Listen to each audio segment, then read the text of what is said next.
तो चलिए आप सब मेरे साथ जुड़ जाइए, क्योंकि आपको पता है ना, मिडिल एजुकेशन क्लास 10th के बच्चों के लिए धमाकेदार कंटेंट लेकर के आता है। देख यार, मैं तेरे को बता देता हूँ, अर्धवार्षिक परीक्षा ना तेरे दो सेटों में आएगा। ठीक है, एक रहेगा सेट नंबर ए और दूसरा रहेगा तेरा सेट नंबर बी। तेरे को पता है दोनों सेट में ना डिफरेंट टाइप ऑफ क्वेश्चंस रहेंगे, मतलब दोनों सेट में अलग अलग प्रश्न देखने को मिलेगा। एंड मिडिल एजुकेशन तेरे लिए क्या कर रहा है, देख, मैं सामाजिक विज्ञान को बहुत अच्छे से पढ़ाया हूँ, डेली लाइव क्लासेस लेता था। तेरे सोशल साइंस को मैंने अच्छे से कवर किया है। अब भाई यार, तू नहीं पढ़ा तो इसमें तेरी गलती है ना, लेकिन ठीक है, टेंशन क्यों ले रहा है। नहीं पढ़ाई किया ना, कुछ भी नहीं पढ़ाना, बस तू मिडिल एजुकेशन के मात्र 2 वीडियो को देख लेना। अगर तू 2 वीडियो को देख लिया, डेफिनेटली एग्जाम में अच्छे नंबर आएंगे। और सुन भाई, इसके पहले भी बहुत सारे बच्चों के अच्छे नंबर आए हैं, तेरे को यकीन नहीं होगा, मुझे पता है। एक काम करना, तू इंस्टाग्राम पर जा और वहां पर बच्चों के कमेंट्स पढ़ जो पिछले साल टॉप किए हैं, आज भी क्लास 11th में जो हैं याद करते हैं, बोले मिडिल एजुकेशन मिली वीडियो ला दो ना।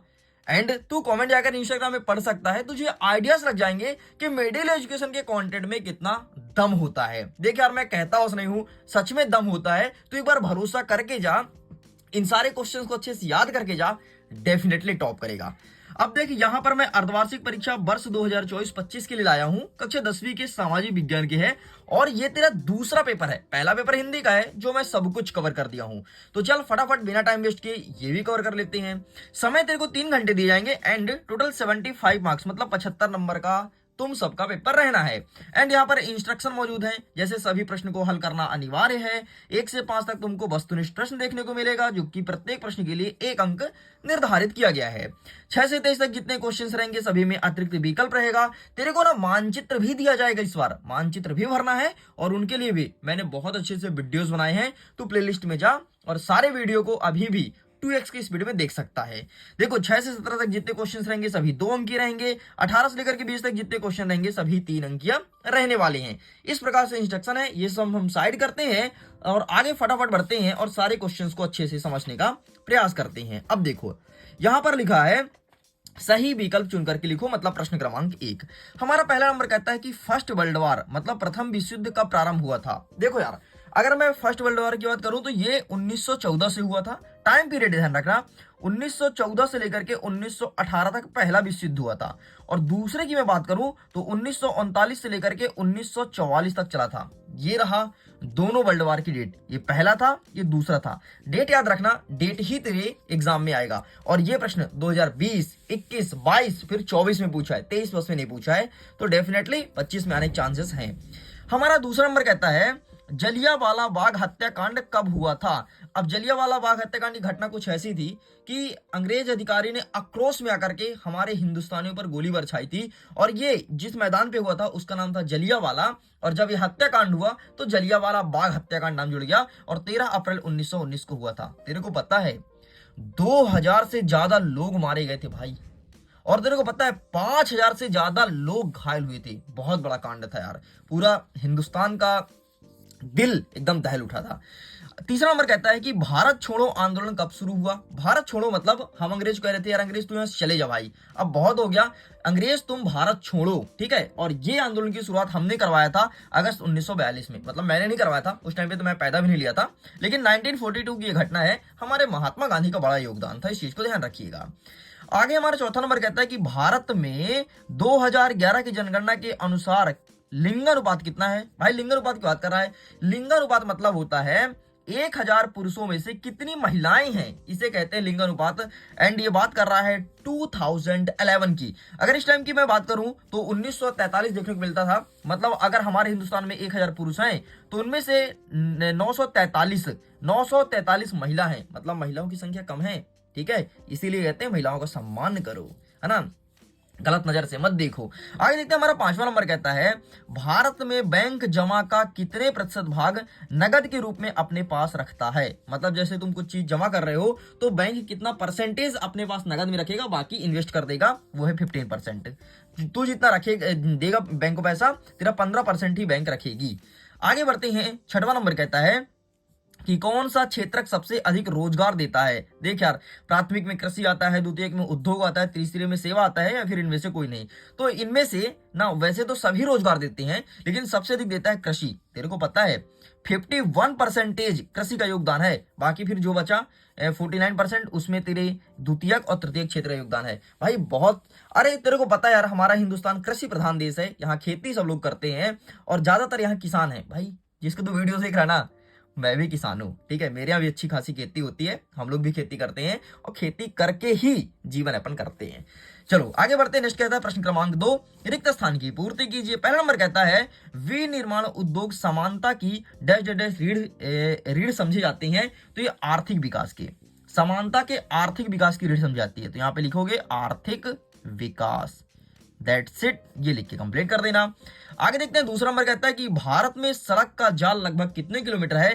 तेरे को पता है 56 लाख किलोमीटर सड़क बिछा है हमारे हिंदुस्तान में, और इसी में तुम गाड़ी दौड़ाते हो। अरे भाई तुम्हारे घर के सामने जो रोड निकली है ना, उसको भी काउंट किया गया है। इस प्रकार से पूरे हिंदुस्तान में 56 लाख किलोमीटर सड़क है। बाप रे, बहुत बड़ा डेटा है यार अपने आप में। चलो आगे बढ़ते हैं। नेक्स्ट कह रहा है हमारा तीसरा नंबर, मुद्रा के रूप में कागज के नोट और को क्या शामिल किया गया है। तो कागज के नोट चलता है और वर्तमान में हमारे हिंदुस्तान में सिक्के का प्रचलन है। तेरे को पता है 1 रुपए 2 रुपए के सिक्के बंद नहीं हुए हैं, लेकिन यहाँ पर लोग ले नहीं रहे हैं। वो कहते हैं सिक्के बंद हो गए हैं, बंद नहीं हुए हैं। अगर तुम कंप्लेन करोगे ना तो इनके खिलाफ भाई बड़ा एक्शन लिया जाएगा, क्योंकि कोई मुद्रा बंद नहीं हुई है, बस हाँ इनकी वैल्यूएशन कम हो गई है, इसलिए लोग बाग इसे अवॉइड करते हैं लेने से। पांचवा नंबर कहता है संविधान का रखवाला किसे कहा जाता है। तो संविधान का रखवाला सर्वोच्च न्यायालय कहते हैं, ठीक है, सर्वोच्च न्यायालय। अच्छा सर्वोच्च न्यायालय कहाँ है तेरे को पता है क्या? अगर पता है तो कमेंट सेक्शन में लिखना जरूर। अगर तू सही आंसर देगा ना तो मिडिल एजुकेशन तेरे को अपना हार्ट निकाल के देगा। अरे वैसा हार्ट नहीं रही, कमेंट में हार्ट। अच्छा सुनो, अगर तुमको मिडिल एजुकेशन के वीडियोस बहुत अच्छे से समझ आ रही हो, पसंद आ रहा हो, तो तुम लाइक कर सकते हो यार, दिल से करना, और अपने मित्रों के साथ शेयर भी करना। इसके बाद चैनल को सब्सक्राइब करके एक घंटी होगा ना, उसे जरूर दबा लेना। बहुत सारे बच्चे घंटी सब्सक्राइब तो करते हैं लेकिन घंटी दबाना भूल जाते हैं, और जैसे मिडिल एजुकेशन की वीडियो आती है तुम तक नहीं मिल पाती। फिर तुम कहते हो सर इसके वीडियोस डाल दो ना, मैं तो आपको रेगुलर फॉलो करता हूँ, आपने वीडियो नहीं डाला। फिर मैं कहता हूं देख यार भाई वीडियोस पड़ी है, तू जाके देख ले।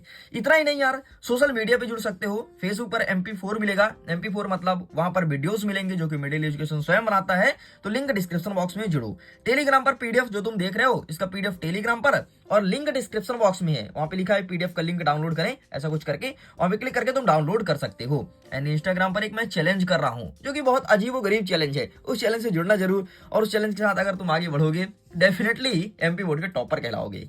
आगे बढ़ते हैं। हमारा दूसरा नंबर कहता है कि काली मृदा डैश डैश फसल के लिए उपयोगी होती है। तो काली मिट्टी सबसे अधिक कपास के फसल के लिए उपयोगी होती है। कपास, कॉटन जैसे कपड़े बनते हैं, और गर्मी में कॉटन के कपड़े पहने जाते हैं।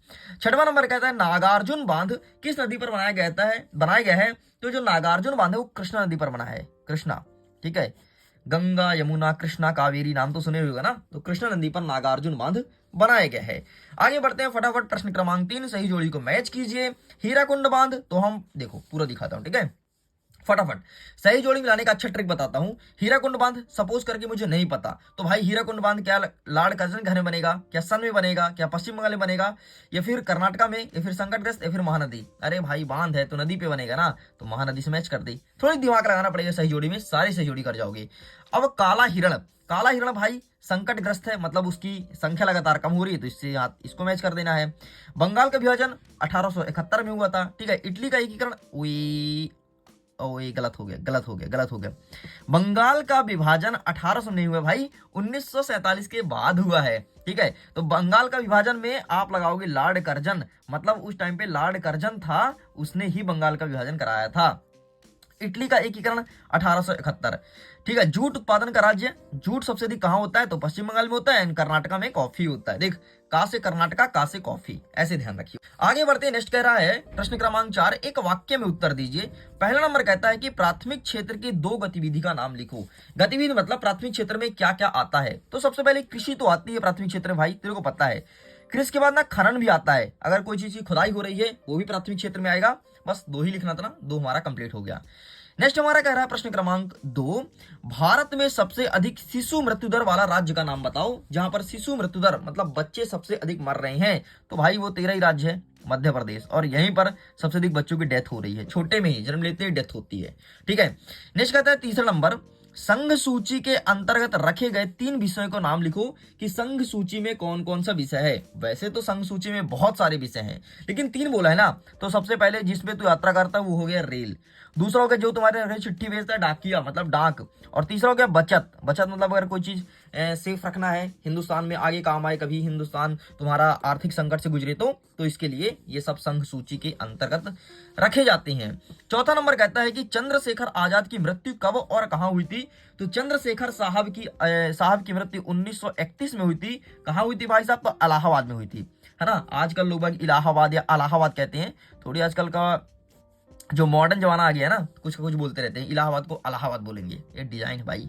पांचवा नंबर कहता है बंगाल का विभाजन कब एवं किसके शासनकाल में हुआ था। यहां पर था भाई बंगाल का विभाजन लॉर्ड कर्जन। तो बंगाल का विभाजन हुआ था 1905 में, और करने वाला व्यक्ति कौन था? Lord Curzon. यहां पर लिखा है, तू देख लेना।